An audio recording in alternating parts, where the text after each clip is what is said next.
देश का नामी गिरामी इंजीनियरिंग कॉलेज अपने स्टूडेंट ग्रुप के साथ गोवा ट्रिप जाने पर निकली।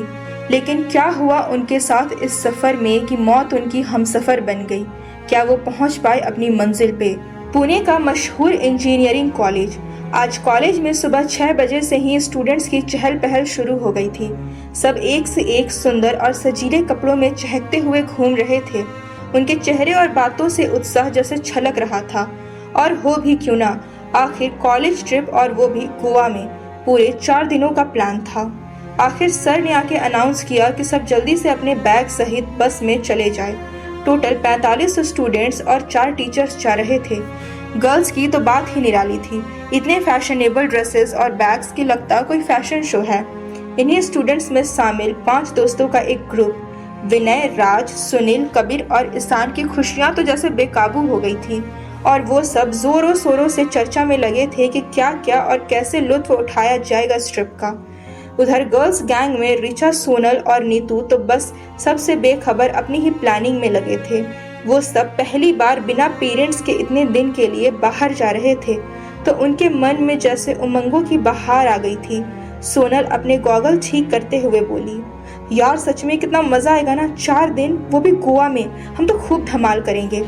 नीतू और रिचा भी खुशी से बोल पड़ी, हाँ यार, धमाल मस्ती ही तो करने जा रहे हैं हम। तभी वर्मा सर आ गए और सब स्टूडेंट्स को बस में बैठने के लिए कहने लगे। जैसे कोई लहर उमड़ पड़ी हो, वैसे सब स्टूडेंट्स बस की ओर बढ़ चले। सभी टीचर्स ने कैजुअल कपड़े पहने थे और पिकनिक मस्ती के मूड में डिसिप्लिन को भूल गए थे। लेकिन शास्त्री जी अपनी रोजमर्रा की ड्रेस यानी धोती और कुर्ते में ही थे। स्टूडेंट्स उनसे मजाक करते हुए बोले, सर हम गोवा जा रहे हैं, गोवा, ना कि कोई तीर्थ स्थल। शास्त्री जी ने उन्हें घूरा और मौन होकर अपने साथ लाई नोटबुक में कुछ नोट करने लगे। पाटिल सर अनमैरिड थे और एकदम जॉली नेचर के होने से वो स्टूडेंट्स में घुल मिल से गए। शुक्ला और वर्मा सर दोनों ही अपनी प्लानिंग में बिजी थे। इतने में प्रिंसिपल अभिषेक अपनी वाइफ और बेटी के साथ आए। उनके आते ही सब थोड़े से शांत होकर इधर उधर देखने लगे। अभिषेक सर ने आते ही सबको हाथ दिखाया और बोले, हेलो गाइस, आप सब रेडी है ना? सबने एक साथ यस सर कहा और फिर अपने में बिजी हो गए। प्रिंसिपल ने टीचर्स को संबोधित करते हुए कहा, देखिए, आप सब अपनी जिम्मेदारियों को पूरी तरह से निभाइएगा। इतने बच्चों को आप पर ही भरोसा करके भेज रहे हैं इनके पेरेंट्स। और हाँ, सभी लड़कियों को ध्यान में रखते हुए ही मैंने अपनी वाइफ और बेटी को साथ लिया है। तो हो गई है ना सारी तैयारी? सबने जोर से कहा, यस सर, लेट्स गो। और बस चल पड़ी अपनी मंजिल की ओर। सभी लोग मस्ती में झूमते हुए गाने लगे और तालियां बजाने लगे। टीचर्स और प्रिंसिपल स्टूडेंट्स को देखकर अपने कॉलेज लाइफ के दिनों को याद कर रहे मुस्कुराने लगे। प्रिंसिपल की वाइफ सपना अपनी बेटी पायल के साथ आगे की सीट पर बैठी थी। वो दोनों अपने अपने मोबाइल में बिजी थे और गर्ल्स उन्हें देखकर आपस में डिस्कस कर रही थी।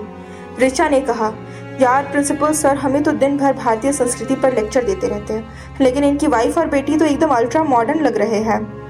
देखना, उनकी बेटी ने तो इतना मिनी ड्रेस पहना है कि सारे बॉयज उसी की ओर देख रहे हैं। सोनल बोली, अरे तो तुझे क्या जलन हो रही है? इस पर नीतू हंसते हुए बोली और बाकी सब भी हंसने लगी। बस अपनी रफ्तार से चली जा रही थी कि अचानक एक झटका सा लगा और बस रुक गई। पाटिल सर चिल्लाए, क्या हुआ, बस क्यों रोकती? सर सामने कोई खड़ा है, ड्राइवर ने जवाब दिया। कौन पागल है ये? कहते हुए वर्मा सर और शुक्ला सर नीचे उतर आए। देखा तो बीचों बीच एक आदमी बैग लिए खड़ा था। ब्लैक पैंट और वाइट शर्ट पहने वो किसी कंपनी का एम्प्लॉय लग रहा था, मुलाजिम लग रहा था। उन्हें देखते ही वो आदमी एकदम हाथ जोड़कर बोलने लगा, प्लीज़ मुझे अपने बस में ले चलिए, मैं यही कंपनी में काम करता हूँ। और अभी उसी सिलसिले में बाहर आया था कि अचानक मोबाइल पर मैसेज आया कि तुम्हारी बीवी की हालत सीरियस है। सर वो गाँव में है और अभी वहाँ जाने के लिए मैं गाड़ी देख ही रहा था कि आपकी बस दिख गई। शुक्ला सर ने उससे पूछा, लेकिन तुम्हारा गाँव है किधर? बस यहाँ से 3 घंटे लगेंगे, वो आदमी ने कहा। और आप लोग तो गोवा ही जा रहे हो ना, रास्ते में ही है बस गाँव। वर्मा सर ने उसे घूर कर देखा तो उस आदमी ने बस के बैनर की ओर इशारा कर दिया, जिस पर कॉलेज का नाम और डेस्टिनेशन लिखा था। क्या माजरा है ये, कौन है ये आदमी? तभी अभिषेक सर ने पूछा। वर्मा सर ने बताया कि वो आदमी किसी कंपनी में काम करता है और हमारे साथ बस में अपनी बीमार पत्नी को देखने गाँव तक जाना चाहता है। अभिषेक सर ने कुछ सोचा और कहा, ठीक है, पर तुम्हें हम पीछे की सीट पर ही बैठने देंगे, क्योंकि बाकी पर हमारे स्टूडेंट्स और स्टाफ्स बैठे हैं। वो आदमी हाथ जोड़कर बोला, सर आप लोगों को बहुत बहुत धन्यवाद। वो जल्दी से वापस बस में बैठा और बस अपनी मंजिल की ओर बढ़ चली। सभी गाना गाते झूमते मस्ती करते बैठे थे कि एकदम से जोर से चीखने की आवाज आई। सब एकदम से ऐसे चुप हो पीछे देखने लगे मानो एकदम सन्नाटा सा पसर गया। चीखने की आवाज नीतू की थी। वो अब तक बदहवास सी बैठी थी। अभिषेक सर की पत्नी सपना ने नीतू से पूछा, व्हाट हैपेंड, चिल्लाई क्यों तुम? जवाब में नीतू ने उस आदमी की ओर इशारा किया जो कुछ देर पहले ही बैठा था बस में। सबने देखा कि उस आदमी की आंखें बंद और जीभ निकली हुई थी। अभिषेक सर ने बस रुकवाई और जाकर उसे देखने लगे। ओह गॉड, ये तो मर गया है, उन्होंने परेशान स्वर में कहा। क्या? सारे स्टूडेंट्स एकदम सकते में आ गए। पाटिल सर ने कहा, सर हम तो यूं पुलिस कोर्ट कचहरी के चक्कर में फंस जाएंगे। लो, जा रहे थे ट्रिप पे और जाना पड़ेगा अब थाने, सपना बोली। पायल तो मुंह बनाकर मोबाइल देखती रही, पर विनय और कबीर ने कहा, सर एक आइडिया है, हम इस आदमी को इधर साइड के रोड में फेंक कर लिटा देते हैं और आगे बढ़ते हैं। हम इस आदमी को इधर रोड के साइड में लिटा देते हैं और आगे बढ़ते हैं। सर हम सब फालतू के चक्कर में फंसकर अपनी ट्रिप क्यों बर्बाद करें, ईशान ने भी कहा। शुक्ला सर फुसफुसाते हुए अभिषेक सर से बोले, सर ये लड़के ठीक ही कह रहे हैं, नहीं तो कौन जाने हम पर कुछ भी इल्जाम लग जाए और बिना मतलब मीडिया और पुलिस का झमेला। अब प्रिंसिपल अभिषेक ने भी कहा, ठीक है लेकिन जल्दी करो और निकलो चलो यहाँ से। जल्दी ही कुछ लड़कों ने मिलकर उस आदमी और उसका बैग बस से उतारा और उसे सड़क किनारे लिटाकर वापस बस में आ बैठे। बस फिर चल पड़ी, पर अब बस में एक अजीब सी खामोशी फैल गई थी। लग ही नहीं रहा था कि इसमें बैठे लोग पिकनिक पर जा रहे थे, यूं लगता किसी मैयत में शामिल होने जा रहे। अंधेरा गहरा चुका था और कबीर चुपचाप अपनी सीट पर बैठे उस लॉकेट को निहार रहा था जो उसने उस मृत आदमी के गले से तब निकाल लिया था जब उसे सड़क पर लिटा रहे थे। उस लॉकेट में लगे रत्न और रत्नों की चमक में उस पर बना छोटा सा चमगादड़ कबीर के मन में कौतूहल जगा रहा था। यार एक च्युइंगम देना। तभी विनय ने कबीर को आवाज दी। कबीर लॉकेट में इतना खोया था कि एकदम से चौंक गया। क्या क्या कहा तूने? च्युइंगम मांगा है यार, तुम्हारी जान नहीं मांग ली जो यूं चौंक रहा है, विनय ने जोर से कहा। तभी पायल जोर से चिल्लाई, ओह गॉड, मेरी सीट के नीचे चमगादड़ कहाँ से आया? सब डर गए। चमगादड़, वो भी बस में। तभी अचानक विनय चिल्लाया, कबीर तेरे कंधे पर चमगादड़ बैठा है। कबीर ने झटके से उठकर अपना कंधा झाड़ा और विनय ठठाकर हंस पड़ा, डरपोक। कबीर ने जल्दी निगाहों से उसे घूरा और वापस सीट में बैठकर अपने हाथ में पकड़े लॉकेट को सबसे छुपा कर देखने लगा। फिर क्या, इंजीनियरिंग कॉलेज की ये ट्रिप सक्सेस होती है। कबीर को लगा मानो लॉकेट में बनी चमगादड़ की आंखें चमकने लगी हो। उसने अपना रुमाल निकालकर उस लॉकेट को सहेज कर पॉकेट में रख लिया। बस तेजी से बढ़ी चली जा रही थी। रात काफी हो चुकी थी, सब उनिंदे से हो रहे थे। क्यों ना अब यहाँ किसी रिजॉर्ट में नाइट हॉल्ट किया जाए, सपना ने कहा। स्टूडेंट्स भी सहमति जताने लगे रात में रुकने के लिए। तब अभिषेक जी ने ड्राइवर को कहा, देखो अगले गांव के पास एक रिजॉर्ट बना है, बस वहीं पर रोक देना। ड्राइवर के बस रोकते ही सब अपने बैग लिए उनिंदे से थके हुए उतरने लगे। तभी विनय बोला, बाप रे, आज उस आदमी के कारण फालतू में टाइम पास हो गया। टाइम पास छोड़, यहाँ तो साला पूरा मूड ही ऑफ हो गया, राज ने कहा। नीतू और सोनिया उतरकर अपने बाल ठीक करने लगी कि उनकी नजर अभिषेक सर की बेटी पायल पर पड़ी। वो पाटिल सर के हाथों में हाथ डालकर रिजॉर्ट जा रही थी। उन्होंने एक दूसरे को इशारा किया और मुस्कुराने लगी। तभी सपना जी की तेज आवाज से सबका ध्यान टूट गया। वो पायल को चिल्ला रही थी, पायल बिहेव योरसेल्फ। पायल ने पीछे पलटकर अपनी मॉम को गुस्से से देखा और बाल झटक कर अंदर चली गई। पाटिल सर जरूर रुक गए और कुछ सोचने लगे। तभी अभिषेक जी ने वर्मा सर से कहा, सब उतर गए ना बस में से, कोई सोता हुआ तो नहीं रह गया?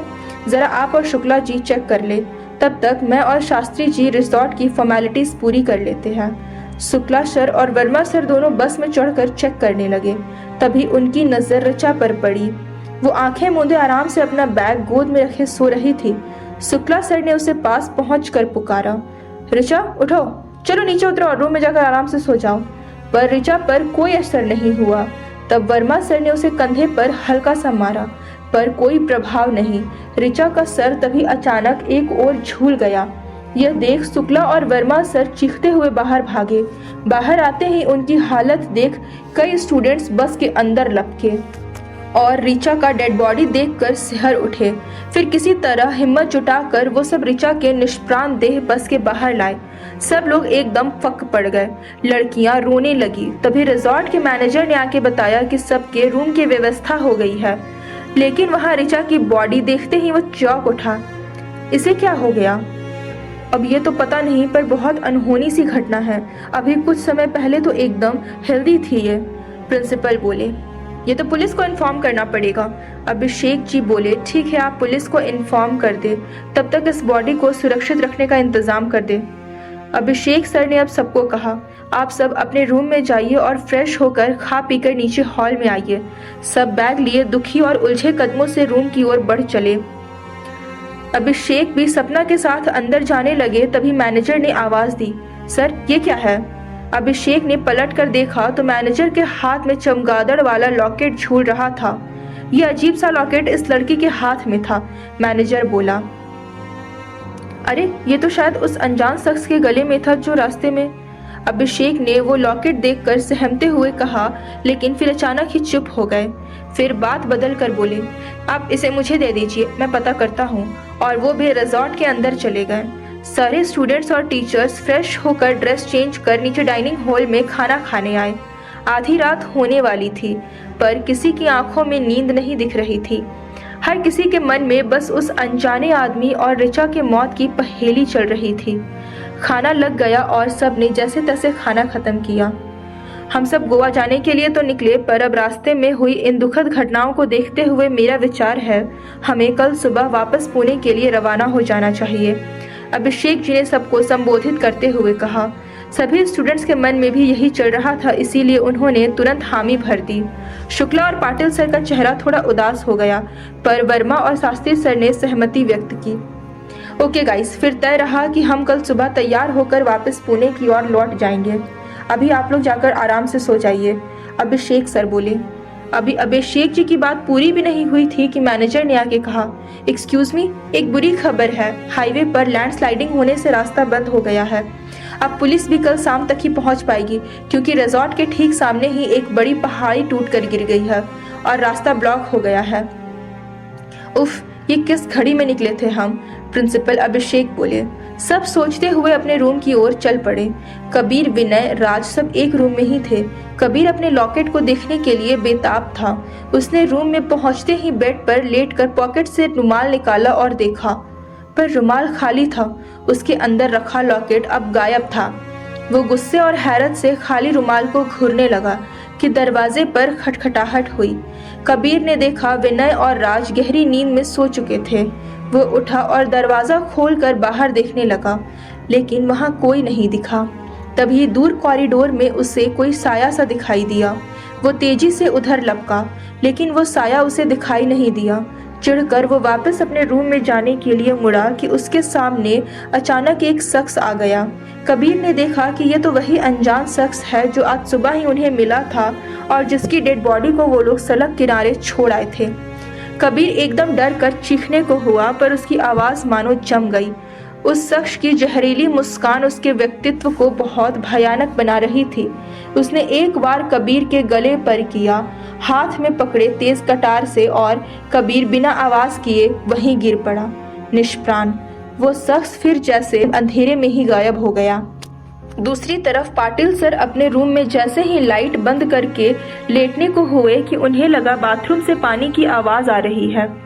ओफो, ये वर्मा भी ना कभी नल नहीं बंद करेंगे। उन्होंने उठकर देखा, लेकिन वर्मा सर सो रहे थे। अब पाटिल सर को उठना पड़ा। वो बाथरूम में गए और जैसे ही लाइट ऑन की, सामने ही वो शख्स खड़ा दिखा, हाथों में खून लगी कटार।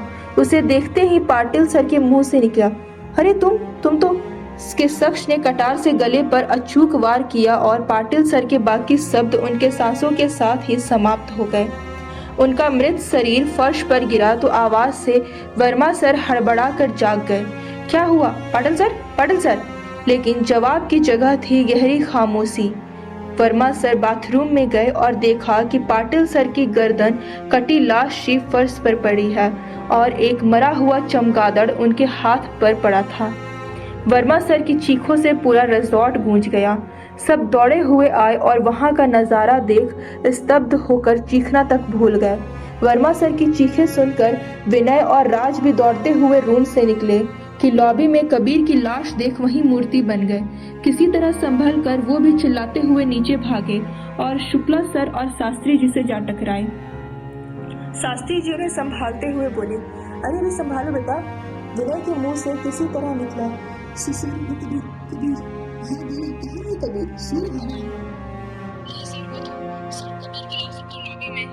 राज फूट फूट कर रो पड़ा। ये सुनते ही सब एकदम सत्ते में आ गए और अब ऊपर भागे। देखा तो कबीर की भी गर्दन उसी तरह कटी हुई थी जैसे पाटिल सर की। मैनेजर को अभिषेक जी ने डांटते हुए कहा, ये तुम्हारे रिजॉर्ट में हो क्या रहा है? यहाँ लोग घूमने फिरने आते हैं या मर्डर करने? मैनेजर घबराता हुआ बोला, सर मैं यहाँ पिछले 7 साल से हूँ, आज तक एक चिड़िया तक नहीं मरी यहाँ, और आप लोगों के आते ही खून पर खून। अरे आप लोग तो आए थे, एक लाश के साथ थे। उफ, मुझसे ही भूल हो गई, मुझे आप लोगों को यहाँ रुकने देना ही नहीं चाहिए था। अभिषेक सर ने अब गुस्से से मैनेजर का कॉलर पकड़ लिया। अच्छा तुम कहना क्या चाहते हो? शास्त्री जी ने अभिषेक सर का हाथ जोड़कर कहा, सर प्लीज अब हिम्मत और समझदारी से काम लीजिए। इस पर अभिषेक सर और भड़क गए। ओह, तो अब समझदारी मुझे तुमसे सीखनी होगी। शास्त्री जी के कुछ बोलने से पहले ही सपना जी बोल पड़ी, ओफो, क्या मुसीबत कम है पहले से जो आप यूं बच्चों जैसा बिहेव कर रहे हैं। शुक्ला सर ने अब शास्त्री जी को चुप रहने का इशारा किया और मैनेजर से कहा, पुलिस को कॉल कीजिए मैनेजर, जल्दी, और उन्हें बोलिए कि वो जल्दी से जल्दी यहाँ पहुँचने की कोशिश करें।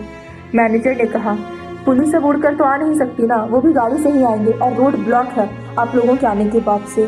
तभी सपना बोली, अरे ये पायल किधर गई? पायल कहाँ हो तुम? और वो पायल को पुकारती हुई ऊपर रूम की तरफ चली गई। अभिषेक सर और दूसरे टीचर्स स्टूडेंट्स भी पायल को खोजने लगे, लेकिन नतीजा 0। उसका मोबाइल भी स्विच ऑफ आ रहा था। मैनेजर ने वेटर्स को बुलाकर बॉडी को कवर करने के लिए कहा और पुलिस को इन्फॉर्म करने लगा। तभी वॉचमैन आकर बोला, सर जल्दी बाहर आइए प्लीज। मैनेजर बाहर भागा और देखा तो रिजॉर्ट के गार्डन के झूले पर पायल की गर्दन कटी लाश पड़ी थी और 2 चमगादड़ उसकी गोद में पड़े थे। मैनेजर को तो मानो चक्कर ही आ गया। तब तक चीख पुकार मचाते सब गार्डन में पहुंचे और वहां पायल की लाश देखते ही चीख भयंकर रुदन और चिल्लाने में बदल गई। सपना जी बेहोश हो गई और सब यूं खड़े थे मानो अब उनमें भी कोई जान न बची हो। आखिर इन हत्याओं का रहस्य क्या था? पायल की लाश देख स्तब्ध और भयभीत स्टूडेंट्स एक दूसरे को देखने लगे। अभिषेक जी रोते हुए सपना को होश में लाने लगे। उठो सपना उठो, प्लीज होश में आओ। शुक्ला सर और वर्मा सर उन्हें धीरज देने लगे। सर संभालिए अपने आप को, इस तरह टूट जाएंगे तो सपना जी और हमारा क्या होगा? तभी शास्त्री जी बोले, लेकिन ये हर लाश पर चमगादड़ की मौजूदगी किसी बड़ी अनहोनी की ओर इशारा कर रही है। मैं तो उस अनजान शख्स को बस में बिठाना ही नहीं चाहता था, लेकिन जब प्रिंसिपल सर ने हामी भर दी तो क्या मुझे पहले से पता था कि वो बस में चढ़ते ही मर जाएगा? नॉनसेंस जैसी बातें कर रहे हो। अभिषेक सर गुस्से से बोले। शुक्ला सर ने शास्त्री जी को चुप रहने का इशारा किया, लेकिन फिर भी शास्त्री जी बोलने लगे, आप कुछ भी कह लो पर मैं साफ कह देता हूँ कि ये चमगादड़ हम सबकी मौत का पैगाम है। और वो मंत्र की माला निकालकर फेरने लगे। सपना जी होश में आई और रोते हुए पायल की लाश से लिपट गई। बेटी तुम क्यों चली गई? किस हत्यारे ने तुम्हें इस बेदर्दी से कत्ल कर दिया? भगवान उसे नरक में भी जगह न दे। ये सुनते ही वर्मा जी बोले, माफ कीजिए पर आप इस तरह किसी को कोशिए मत। शुक्ला जी बोले, क्या बात है, बड़ी हमदर्दी है आपको कातिल से? वर्मा जी होठों में ही बुदबुदा कर रह गए। तभी विनय बोला, सर हमें प्लीज मरने से बचा लीजिए, हम यहाँ पिकनिक ट्रिप पर आए थे, ना कि अपने अंतिम सफर पे। ये सुनते ही नीतू, सोनल समेत कुछ लड़कियां फूट फूट कर रो पड़ी। सबको लग रहा था कि बस अब अगली बारी उनकी ही है। तभी अचानक रिजॉर्ट की टेरेस से कुछ आवाजें सुनाई दी। सबने चौंक कर ऊपर देखा तो वही अनजान शख्स टेरेस पर खड़ा दिखाई दिया। छत पर लगी नियॉन लाइट में वो बहुत ही डरावना लग रहा था। उसने अपने दोनों हाथों में चमगादड़ पकड़ रखे थे जो अजीब स्वर में चीख रहे थे। सब उस मरे हुए शख्स को यूं टेरेस पर खड़े देख भयभीत हो बुरी तरह से चीखने चिल्लाने लगे। मैनेजर तो मारे डर के प्रिंसिपल अभिषेक के पीछे दुबक गया। शास्त्री जी हनुमान चालीसा पढ़ने लगे और कुछ लड़कियां तो डर से बेहोश हो गई। तभी राज, सुनील और ईशान टेरेस की ओर लपके। वो चिल्ला रहे थे, रुक अभी बताते हैं तुझे हम, तूने ही मारा है ना हमारे दोस्त कबीर को? अभिषेक जी उन्हें रोकने के लिए वर्मा और शुक्ला सर को कहने लगे, अरे उन बच्चों को रोको वहां जाने से, उधर खतरा है उनकी जान को। वर्मा और शुक्ला सर दोनों उन तीनों स्टूडेंट्स को आवाजें देते हुए उनके पीछे भागे। अभी सब सीढ़ियों तक भी नहीं पहुंच पाए थे कि ऊपर छत पर एक हल्का सा धमाका हुआ और धुएं का गुबार छा गया। ये नज़ारा देख अभिषेक सर, शास्त्री सर और मैनेजर भी टेरेस की ओर भागे। जब वो सब ऊपर पहुंचे तो देखा वहां केवल 2 मृत चमगादड़ पड़े थे। वो अनजान शख्स गायब था। शास्त्री जी मंत्र पढ़ने में लग गए और अभिषेक सर के माथे पर उस ठंडी रात में भी पसीने की बूंदें छलक उठी। सब किसी तरह गिरते पड़ते नीचे हॉल में पहुंचे और जिसे जहां जगह मिली वो वहीं सिर पकड़ कर बैठ गया। इसी बीच लॉन में बेहोश लड़कियों को सपना जी होश में लाकर किसी तरह रिजॉर्ट के अंदर लाई। मैनेजर पुलिस से बातें करने लगा और उन्हें सभी ताज़ा घटनाओं की जानकारी देने लगा। फिर उसने अभिषेक सर को बताया कि पुलिस कल दोपहर तक पहुंच जाएगी। रात होने की वजह से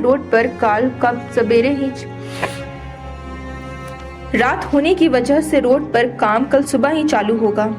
तब तक तो हम सब मारे जाएंगे। उफ, क्यों आए हम इस जानलेवा ट्रिप में। ये सुनते ही सोनल और नीतू ने कहा। ईशान और सुनील अचानक एकदम से उठकर बाहर जाने लगे। अरे क्या हुआ, कहाँ जा रहे हो तुम दोनों? शुक्ला सर ने उन्हें रोक कर पूछा। हम अब इस मौत के रिजॉर्ट में 1 मिनट भी नहीं रुकेंगे सर, कुछ भी करके इस जगह से दूर चले जाएंगे। ईशान बोला। पागलपन मत करो, इस तरह अंधेरी सुनसान सड़क पर तुम दोनों की जान को खतरा है। वर्मा सर बोले। तो हम यहाँ कौन से सुरक्षित है सर? सुनील ने कहा। एक एक कर सबकी जान जा रही है, यूं पल पल मरने से अच्छा कि बचने की कोशिश किया जाए। विनय खड़े होकर बोला, यार इतना घबराओ मत कि मौत आने से पहले ही मर जाओ। हम सबकी जिम्मेदारी कॉलेज प्रशासन की है। उसके बाद वो मिलकर अभिषेक सर से कहने लगा, अब अगर हम सब सुरक्षित घर ना पहुंचे तो याद रखना पुलिस आपको छोड़ेगी न हमारे पेरेंट्स। अभिषेक सर बोले, प्लीज तुम सब हिम्मत से काम लो, ये समय इस तरह जोश या डरने का नहीं है। हम सब कुछ न कुछ सोचते हैं इस आफत से बचने का उपाय। आप सबको इस रिजॉर्ट में रुकाकर मैंने तो बिन बुलाए मौत को निमंत्रण दे दिया। अभी वो और कुछ बोलने ही वाला था मैनेजर की लॉन से सैकड़ों चमगादड़ों की हौलनाक आवाजें आने लगी। इसे सुनकर सबके दिल जैसे धड़कना ही भूल गए। मैनेजर ने चीखते हुए स्टाफ को सारे दरवाजे और खिड़कियां अच्छे से बंद करने कहा। सब एकदम कांप रहे थे। सोचने समझने की ताकत तो जैसे वो खो ही चुके थे। अभिषेक सर ने पूरा साहस बटोर कर सबको हिम्मत बांधने की कोशिश की। प्लीज आप सब यूं अपनी हिम्मत ना गंवाइए, हम सब कोई ना कोई रास्ता जरूर निकाल लेंगे। आप अब अंदर से रिक्वेस्ट है कि आप लोग अपने अपने रूम में जाइए और अंदर से डोर लॉक कर लीजिए। जब तक पुलिस नहीं आ जाती आप सब अपने रूम में ही रहिएगा। सब डरते हुए अपने रूम की ओर चल पड़े। अभी थोड़ी ही दूर गए होंगे कि सब अचानक ही घुप अंधेरा छा गया। सब डर से चीखने चिल्लाने लगे। अभिषेक जी जोर से चिल्लाए, ये लाइट कैसे चली गई? मैनेजर जनरेटर ऑन करो जल्दी। मैनेजर ने जब तक ऑन करने बोला इतने में लाइट फिर आ गई। सब ने चैन की सांस ली और जल्दी जल्दी सीढ़ियां चढ़ने लगे। सब अपने अपने रूम में पहुंचते ही डोर लॉक कर लिया और साथ ही एक दूसरे को भी शक की नजरों से देखने लगे। किसी की भी आंखों में नींद नहीं थी और होती भी कैसे, जब सामने मौत खड़ी हो तो किसकी मजाल जो सोने की बात सोच भी सके। विनय ने अपना लैपटॉप निकाला और मान डाइवर्ट करने लगा। वो टाइम पास करने के लिए गूगल पर यूं ही सर्च करने लगा। तभी अचानक ही उसकी नज़र एक अजीब से लोगो पर पड़ी। वो सतर्क होकर क्लिक कर उसे ध्यान से देखने लगा। तभी उसके कंधे पर किसी का हाथ पड़ा। वो एकदम से चौंक गया। कौन है? चिल, रिलैक्स, मैं हूँ राज। तो तू क्यों मुझे डरा रहा है? क्या मेरी भी जान लेना चाहता है अब तू? क्या मैं तेरी जान लेना चाहता हूँ? विनय, तू क्या मुझे नहीं जानता जो इस तरह बोल रहा है? राज ने थोड़े उखड़े स्वर में कहा। जानता तो कबीर भी था तुझे पर। विनय बोला। तो क्या कबीर की जान मैंने ली है? राज अब गुस्से से बोला। ये तो तू ही बता सकता है, पर कबीर को कल रात मैंने तुझसे ही बातें करते देखा था। विनय ने घूरते हुए कहा कि तभी बाहर से सोनल के चीखने की आवाज आई। विनय हड़बड़ा कर उठने लगा तो राज ने उसे फिर बिठा दिया। वो बोला, क्यों बाहर जाकर अपनी जान गंवाना चाहता है? तभी सोनल की चीख फिर गूंजी। अब विनय से रहा नहीं गया। वो जल्दी से दरवाजा खोलकर बाहर निकल गया। बाहर आकर देखा सबके रूम अंदर से बंद थे। उसने सोनल कहकर जोर से आवाज लगाई पर एकदम सन्नाटा पसरा रहा। तभी उसे जूतों की आवाज सुनाई दी। वो कौन है कहता हुआ आवाज की दिशा में भागा पर जूतों की खटखटाहट तेज हो गई और फिर एकदम से रुक गई। विनय के बिल्कुल सामने ही वो अनजान शख्स चमचमाती कटार लिए खड़ा था। अपनी खूनी हंसी के साथ वो बोला, सोनल को बचाने आए थे, लो सुनो। और उसने अपना मोबाइल ऑन कर रिकॉर्डेड चीखें सुना दी। वो अट्टहास करते हुए विनय की ओर झपटा। विनय ने खुद को बचाने के प्रयास में उसे पूरे जोर से पीछे धकेल दिया। पीछे हॉल की ओर जाने वाली सीढ़ियां थी। वो शख्स संतुलन खोकर सीढ़ियों पर लुढ़क गया और चीखते हुए उसका सर सीधे आखिरी सीढ़ी से जा टकराया। वहीं रखा पीतल का बड़ा सा फूलदान उसके सर पर जा गिरा और उस शख्स की मौत हो गई। फिर से आहट सुनकर रिजॉर्ट का स्टाफ और टीचर्स भागते हुए आए और वहां का नजारा देख सुन्न पड़ गए। उस अनजान शख्स की निष्प्राण देह बड़े ही भयंकर लग रही थी।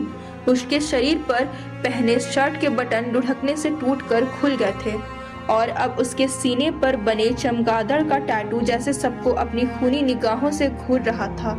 सब के सब उस शख्स के सीने पर बने चमगादड़ को यूं स्तब्ध और सहमे से देख रहे थे मानो वो अभी जिंदा होकर उनकी गर्दन पर सवार हो जाएगा। अचानक नीतू जोर जोर से रोने लगी, मुझे नहीं मरना, प्लीज मुझे घर ले चलो। और वो फूट फूट कर रो पड़ी। उसे रोते देख कई और लड़कियां भी रोने लगी। तब शुक्ला जी बोले, इस रिजॉर्ट में तो मोबाइल में नेटवर्क ही नहीं आ रहा है। तुम सब अपने पेरेंट्स से बात कर पाते कम से कम इस वजह से। और वो रिजॉर्ट से बाहर जाना यानी मौत को दावत देना है।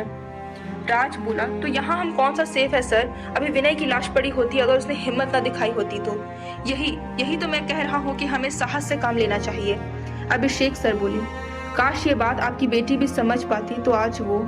शास्त्री जी धीरे से बोले। आगे के शब्द उन्होंने अभिषेक जी की जलती निगाहों को देख ना बोलना ही उचित समझा। तभी अचानक जैसे अभिषेक जी को याद आया, वो मैनेजर से बोले, आपके रिजॉर्ट में ये बाहरी आदमी कैसे अंदर आ गया? क्या कोई सुरक्षा व्यवस्था नहीं यहाँ? जी सुरक्षा व्यवस्था तो इतनी चाक चौबंद है कि परिंदा भी पैर न मार सके। इसलिए यहाँ इतने चमगादड़ विचरण कर रहे हैं। धन्य है आपकी सुरक्षा व्यवस्था। शुक्ला जी बोले, देखिए खुद तो यमराज की तरह लाश लिए घूम रहे आप लोग और हम पर उंगली उठा रहे। मैनेजर ने भी जैसे जवाब दिया। सपना जी जोर से चिल्लाई, stop this all nonsense. Verma sir बोले, आप सब अपने रूम में चले जाइए प्लीज। अब सुबह होने में थोड़ी ही देर है, जल्दी ही पुलिस आ जाएगी और हम सब सुरक्षित घर पहुंच जाएंगे। सभी स्टूडेंट्स अपने रूम में चले गए और टीचर्स भी। विनय के दिमाग में कुछ बहुत बुरी तरह खटक रहा था। वो रूम में जाते ही फिर लैपटॉप खोल कर बैठ गया। राज ने उसे टोका, यार कुछ देर तो सोचा, क्यों इतनी बेचैन आत्मा बना घूम रहा है? विनय चुपचाप अपने लैपटॉप पर झुका रहा। अचानक वो चिल्लाया, ओह माय गॉड! राज करीब आके देखने लगा तो विनय ने उसे लैपटॉप पर दिखाया और वो भी देखते ही एकदम अवाक रह गया। लैपटॉप पर वही चमगादड़ का चित्र स्क्रीन पर झलक रहा था जो अभी वो लोग उस अनजान शख्स के सीने पर बना देख कर आए थे। राज ने किसी तरह कहा, यार ये तो बिल्कुल सेम वैसा ही है जैसा अभी हमने। उसकी बात पूरी भी ना हो पाई थी कि उन्हें बाहर से एक जोरदार धमाके की आवाज आई। वो लैपटॉप वहीं छोड़कर बाहर भागे। बाकी सब भी अपने अपने रूम से दौड़ते चले आ रहे थे। देखा तो रिजॉर्ट के कंपाउंड में खड़ी बस धू धू करके जल रही थी। बस से उठती आग की लपटें मानो सबकी मौत की इबारत लिख रही थी। सबके चेहरे ऐसे पीले पड़ गए मानो उन सब का खून चूस लिया हो किसी शैतान ने। अभिषेक सर एकदम हताश और हैरत भरी निगाहों से जलती हुई बस को एकटक घूरे जा रहे थे। तभी शास्त्री जी की बुदबुदाती आवाज गूंजी, अभी देर ना हुई है सर जी, आप मंत्र शक्ति का सहारा लीजिए। इन शैतान काली शक्तियों से सिर्फ मंत्र ही हमें बचा सकते हैं। चुप हो जाइए आप, भगवान के लिए ये बेफुजूल की बातें ना करें। और उन्होंने रुमाल निकाल के झटका तो अचानक से ही चमगादड़ वाला लॉकेट जमीन पर जा गिरा। अभिषेक सर बुरी तरह चीखे। उस लॉकेट पर नजर पड़ते ही विनय यूं चौंक गया जैसे उसने जहरीला सांप देख लिया। सर ये लॉकेट आपके पास? अभिषेक जी ने लॉकेट उठाते हुए कहा, क्या हुआ तुम्हें? ये लॉकेट देख इतना डर क्यों गए? विनय के साथ साथ राज को भी पसीने पोंछते देख सर हैरानी से उन्हें देखने लगे। फिर बोले, ओके गाइस, अब 2 घंटे ही बचे हैं सुबह होने में, तब तक सब अपने रूम में ही रहना प्लीज। चाहे कोई धमाका सुनाई दे या कोई भी चीख, कोई भी रूम से बाहर नहीं निकलेगा। Is that clear? सबने यस सर कहा और अपने अपने रूम की ओर चल पड़े। राज और विनय जब अपने रूम में पहुंचे तो सबसे पहले लैपटॉप की ओर लपके। जल्दी से ओपन कर वो सर्च करने लगे। तभी उनके दरवाजे पर खटखटाहट हुई। उफ, ये कौन आ गया अभी? दोनों एक दूसरे को देखने लगे। तभी फिर से खटखटाहट हुई और बहुत तेज। अब विनय ने राज को इशारा किया। वो जैसे ही दरवाजा खोलने गया कि सामने शास्त्री जी खड़े थे। ओ सर, आप आइए आइए। राज उन्हें अंदर ले आया। उन्हें देख विनय खड़ा हो गया। अरे सर, आप क्या हुआ, सब ठीक है ना? उसने शास्त्री सर से पूछा। शास्त्री ने शांति से मुस्कुराते हुए कहा, अरे मैं तो एकदम ठीक हूँ। मुझे तो तुम दोनों की चिंता हो रही थी, इतने घबराए और परेशान से लग रहे थे अभी नीचे। विनय बोला, अब सर घबराहट तो होगी ही ना, आखिर हम मौत के जाल में फंसे हुए हैं। हाँ, पर वो लॉकेट देखकर क्यों चौंक गए तुम? शास्त्री ने पूछा। कुछ नहीं सर, वो विनय को गूगल पर सर्च करते हुए अचानक ही राज बोलने लगा कि अचानक ही विनय बोल पड़ा, कुछ नहीं सर, वो लॉकेट इतना अजीब दिख रहा था ना, इसीलिए घबरा से गए। राज उसे एक टक देखने लगा तो विनय ने उसे आंखों में ही कुछ इशारा किया और ये बात शास्त्री जी की नजरों से छुप नहीं सकी। उन्होंने राज से पूछा, क्या बात है राज, क्या जानते हो तुम लोग, साफ साफ बताते क्यों नहीं? राज अब कुछ घबरा गया। वो बोला, सर वो ना विनय को एक अनोखे और कातिल ग्रुप का पता चला है जो मानवता की हत्या करने को ही अपना धर्म समझता है। इंसान उस ग्रुप के लिए बस एक कीड़े जितना महत्व रखता है। बाप रे बाप, इतने क्रूर लोग भी रहते हैं भगवान दुनिया में। भगवान की भी लीला अपरंपार है। शास्त्री जी की आंखें फैल गई। हाँ सर, उसी ग्रुप के मेंबर्स पहनते हैं ये लॉकेट। विनय भी बोल पड़ा। इतने में शुक्ला जी की आवाज आई बाहर से, शास्त्री जी आप किधर हो? विनय ने आवाज दी, सर इधर आइए, इधर है शास्त्री सर। शुक्ला जी अंदर आ गए और शास्त्री सर से बोले, क्या अभी बिना बोले ही रूम से निकलकर यहाँ आ गए? अरे हम लोग कितना डर गए थे। शास्त्री सर बोले, अरे मैं तो इन बच्चों की घबराहट देख इधर हाल पूछने आ गया था बस, चलो अब चलते हैं अपने रूम में। और ये कहते हुए शास्त्री जी चल पड़े। तभी उन्हें कुछ याद आया और वो पलट कर विनय से बोले, विनय अगर ऐतराज ना हो तो क्या मैं ये लैपटॉप अपने रूम ले जा सकता हूँ थोड़ी देर को? राज बोला, सर क्यों शर्मिंदा कर रहे हैं हमें, प्लीज आप ले जा सकते हैं। क्यों विनय? विनय ने चुपचाप अपना लैपटॉप शास्त्री जी को दे दिया। शास्त्री जी और शुक्ला सर के जाते ही विनय ने रूम लॉक कर दिया और लेट गया बेड पर। राज कुछ सोचने में बिजी था। तभी फिर दरवाजे पर खटखटाहट हुई। उफ, वो लोगों को चैन नहीं। बड़बड़ाते हुए विनय ने जैसे ही दरवाजा खोला, एक नकाबपोश उसे जकड़ लिया। राज ये देखते ही चिल्लाने को हुआ, लेकिन नकाबपोश ने कटार निकालकर विनय की गर्दन पर रख दी। राज स्तब्ध देख रहा था कि विनय ने इशारा किया और वो बाहर भागा तेजी से। ये देख नकाबपोश का ध्यान टूटा और विनय ने उसे जोर से कुहनी मारी पीठ पर। वो नकाबपोश कराह कर अपने हाथ में पकड़ी कटार विनय पर फेंकने को हुआ कि विनय तभी जमीन पर लेट गया और निशाना चूक गया। तभी राज बाहर निकलकर जोर जोर से चिल्लाने लगा, बचाओ बचाओ, नकाबपोश हमारे रूम में विनय को मार रहा है, प्लीज हेल्प हिम। अब इतनी चिल्लम चिल्ली सुनकर अभिषेक सर दरवाजा खोलकर झांकने लगे। राज उन्हें देखते ही चीखा, सर प्लीज जल्दी से आइए वरना विनय भी। और वो वापस रूम की तरफ लपका। पीछे पीछे अभिषेक सर सबको पुकारते हुए उसके साथ भागे। तब तक अंदर वो नकाबपोश विनय को अपनी गिरफ्त में ले चुका था। विनय की गर्दन पर वो कटार फेरने ही वाला था कि राज ने पास रखी चेयर उस पर दे मारी और वो नकाबपोश बिलबिलाकर पीछे हट गया। तब तक कई स्टूडेंट्स और दूसरे टीचर्स वहां पहुंच गए थे। उन सब ने मिलकर नकाबपोश को धर दबोचा और रस्सियों से बांध दिया। शुक्ला जी और वर्मा जी मैनेजर को इन्फॉर्म करने जाने लगे कि तभी अभिषेक सर ने पूछा, अरे शास्त्री जी यहाँ दिखाई नहीं दे रहे, सो रहे क्या वो रूम में? नहीं सर, वो तो रूम में है ही नहीं, शुक्ला सर बोले। ओ गॉड, कहीं उन्हें कुछ हो तो नहीं गया? अभिषेक सर बोलने लगे। तभी विनय बोला, सर इस नकाबपोश की असलियत तो देखे, आखिर कौन है ये जिसने मेरी जान लेनी चाहिए। शुक्ला ने उस नकाबपोश का मास्क हटा दिया और सबके सामने शास्त्री जी बेनकाब हो गए। क्या शास्त्री जी आप? सबको अपनी आंखों पर यकीन नहीं हो रहा था। विनय ने पूछा, क्यों लेना चाहते थे आप मेरी जान? अभिषेक सर गुस्से से बोले, अब बोलते क्यों नहीं हो शास्त्री? ये सुनते ही शास्त्री जी के मुंह से एक गुर्राहट से निकली और वो होठों को चबाते हुए गुस्से से बोले, शट अप, इतने महीनों से तुम्हारी नॉनसेंस बर्दाश्त कर रहा हूँ, जानते भी हो किसके सामने खड़े हो? तो मैं हूँ इंटरनेशनल ग्रुप रेड डेविल का वाइस प्रेसिडेंट मोजेन रॉक, जिसका नाम से मौत भी कांप उठती है। ये सुनकर सबको जैसे किसी ने पत्थर में बदल दिया था। सब स्टैचू की तरह शास्त्री उर्फ मोजेन रॉक की बात सुन रहे थे। सपना जी बोली, मेरी निर्दोष बच्ची को क्यों मारा तुमने? मोजेन रॉक जोर से अट्टहास करते हुए बोला, हमारे तो ग्रुप का मकसद ही निर्दोषों को मारना है। मासूम बेवकूफ लोग इस धरती पर बोझ है और हम उन मूर्खों से इस दुनिया को मुक्त कराना चाहते हैं। इस कॉलेज में नौकरी का मकसद सिर्फ अपनी पहचान छुपाकर अपने ग्रुप के सपने को पूरा करना था। मैं बहुत दिनों से मौके की तलाश में था कि कई बेवकूफ़ों का एक साथ सफाया कर सकूं। इस गोवा की ट्रिप ने मुझे वो सुनहरा मौका दे दिया। इसलिए मैंने अपने एक ग्रुप मेंबर रोशाल को बस में लिफ्ट लेने को कहा और फिर मरने का नाटक करने बोला, लेकिन उससे एक गलती हो गई। उसका लॉकेट बस में बैठे कबीर ने ले लिया। जब बस इस रिजॉर्ट में रुकी तो मैं सबसे आखिर में उतर कर आया और उतरने से पहले सोई हुई ऋचा के गर्दन पर छुरी फेर दी। सब इतने टेंशन और थकान में थे कि ऋचा को जगाने की याद ही नहीं रही किसी को। पता नहीं कब वो लॉकेट ऋचा के पास जा गिरा था जो कबीर ने लिया था। खैर अच्छा ही हुआ कि सबको लगा कोई बुरी शक्ति है इसके पीछे। फिर रिजॉर्ट में आते ही जब देखा कि मैनेजर तो हमारे ही ग्रुप का मेंबर है तो फिर तो बाकी की सारी चीजें आसानी से होती गई। सब स्टूडेंट्स और टीचर्स को मार के हम अपने प्लान में कामयाब होने ही वाले थे कि विनय को हमारे ग्रुप के बारे में जानकारी लग गई। हमारा ग्रुप जितना अपना मकसद पूरा करना जानता है उतनी ही गोपनीयता भी रखना चाहता है। इसलिए मैंने विनय को मारने रोशाल को भेजा, लेकिन बदकिस्मती से वो मारा गया और फिर मुझे ही मारना पड़ा। इतने में मैनेजर वहां आया और अभिषेक जी को देखने कहने लगा, सर क्या हुआ, इतनी भीड़, फिर कोई मरा क्या? तो स्टूडेंट्स मैनेजर को देखते ही उसकी ओर लपके और उसे मार पीट कर हाथ पैर बांध दिए।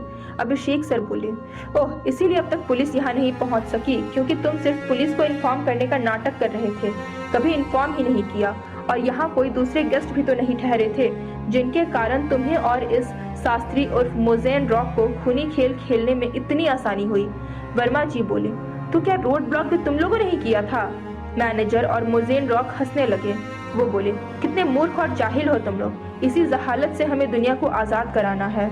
अभिषेक सर बोले, अब तो तुम दोनों से दुनिया को मुक्ति दिलाने का समय आ गया है।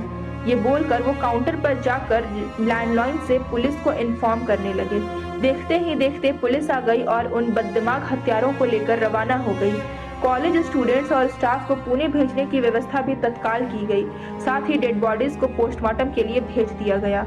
कुछ ही देर बाद बचे हुए स्टूडेंट्स हताशा से बस में बैठे हुए वापस पुणे के लिए रवाना हो गए और हमेशा के लिए उनके मन मस्तिष्क में कैद रह गया ये मौत का सफर जिनसे वो बाल बाल बचे थे। तो आपको ये कहानी कैसी लगी कमेंट करके बताइएगा जरूर। साथ ही अपने दोस्तों के साथ जरूर शेयर करें और ऐसे ही हॉरर थ्रिलर कहानियों के लिए चैनल को सब्सक्राइब करना ना भूलें। Thank you.